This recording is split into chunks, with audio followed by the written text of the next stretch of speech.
In the UFC, Conor McGregor is never far from the news. The Irishman hasn't won a fight since 2020, but that never stops him from speaking his mind. This time, his target was Justin Gaethje. So, what did Justin Gaethje say that had the Notorious so riled up? And could McGregor skip the line and fight the lightweight champion soon? Stay tuned, because all of that and more UFC news is coming right up. First up, clowning around. Justin Gaethje seemed pretty confident in himself in the build-up to UFC 274. He was due to fight the reigning champion, Charles Oliveira, and had nothing to lose. In fact, only he had anything to gain. After Oliveira failed to make weight, he was stripped of his title and technically disqualified from winning the title. So that meant that only Gaethje could win it. At a media day before the event, Gaethje implied that Oliveira was a coward for tapping out against Anthony Pettis. He said, "Choices were made by him and the choice to quit was made, and I'm going to give him that choice on Saturday night, I guarantee that." But during the fight, it took less than one round for Charles Oliveira to do the opposite. Gaethje was forced to tap out just 3.5 minutes into the fight. Oliveira, a Brazilian Jiu-Jitsu black belt, was more than happy to go to the ground. Gaethje resisted for almost 3 minutes, but when Oliveira hit him with a clean straight punch, it knocked him to the ground. And once there, it wasn't long before Oliveira took his back, and from there, it was only a matter of time. Gaethje eventually tapped while in a rear naked choke, and it didn't take long for McGregor to start taking shots. On Twitter, McGregor called Gaethje an absolute clown, and referring to his previous comments about Oliveira quitting. He also accused Gaethje of pretending to sleep after he tapped out. Next, we have Irish beef. In the lead up to his Oliveira fight, Gaethje was trash-talking the wrong man. While he expressed a lot of respect for Charles Oliveira and what he's done, he didn't have a lot of respect for Conor McGregor. He said that McGregor was scared to fight him because he was too chicken.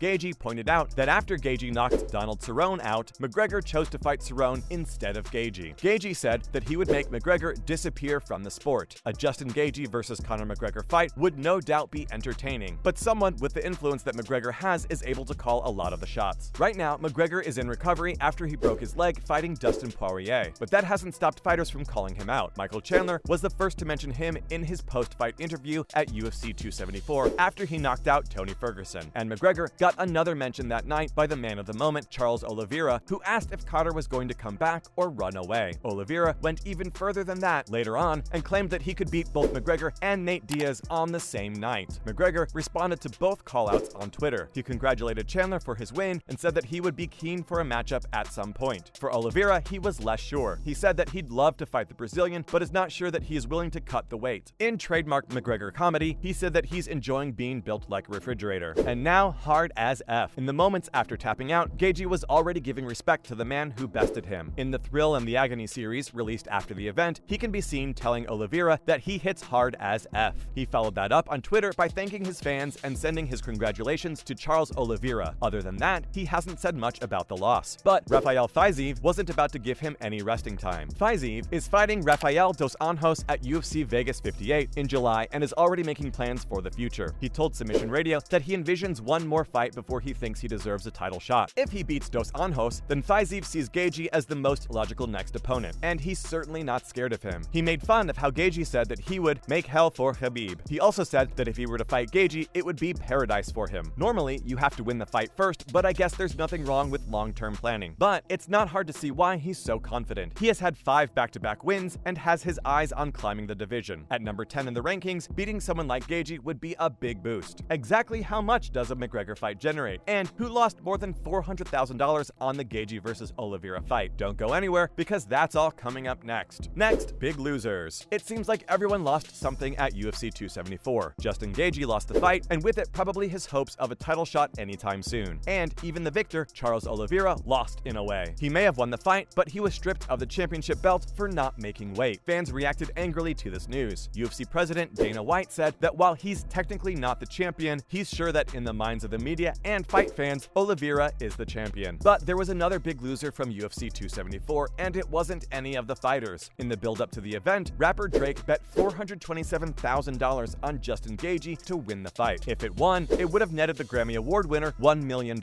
Obviously, it didn't go in his favor, and neither did it go in his favor when he bet $250,000 on Jorge Masvidal to beat Colby Covington at UFC 272. It could have been part of the so-called Drake curse, which claims that there's some kind of bad luck charm harm associated with the rapper. After Conor McGregor took a selfie with him, he lost to Khabib Nurmagomedov. It seems to have been most present in European football, though. Each time, Drake took pictures with players Jadon Sancho, Pierre-Emerick Aubameyang, and Sergio Aguero. All of their respective teams lost. If I were a UFC fight, I'd pay for Drake to not bet on me. Now, on to Cash Cow McGregor. Even though he's still in recovery, it's clear that McGregor is considering his options for his next fight. He has now fought Dustin Poirier 3 times and lost the last 2. If he's not interested in redeeming his record against Poirier, McGregor could be looking for a different opponent. The biggest fight for him right now would be Charles Oliveira, and it's clear that the Brazilian is keen. But the UFC boss can't let go of another idea. When Dana White reunited with Khabib Nurmagomedov at the UAE Warriors event as part of his Looking for a Fight TV series, White had a suggestion for the undefeated champion. He asked Khabib to imagine what you and Conor would do in another fight. The two could then be seen laughing together, and there's a lot to laugh about. That match between McGregor and Khabib had a record-breaking 2.2 million pay-per-view buys, and at the price of $64.99, the event generated more than $140 million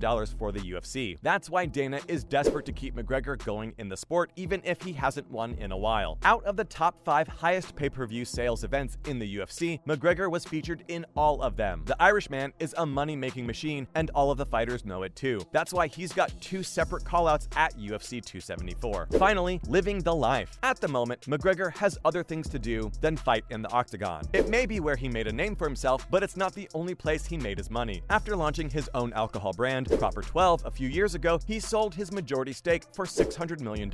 That means that he could be very close to being in an elite group of athletes who have become billionaires, and he's certainly acting like it. He was recently at the Cannes Film Festival with his wife, Dee Devlin. He was rubbing shoulders with the world's biggest celebrities and certainly feels at home. He was also showing off his massive physique. McGregor is significantly bulkier than he was at his last fight, leaving many fans wondering which division he will return to. As a former 2-division champion, he could end up almost anywhere. Only time will tell which opponent he chooses for his return. Do you think that McGregor still deserves to be picking and choosing his fights? And who would you love to see him up against next? Let us know in the comments below, and thanks for watching, and we will see you next time.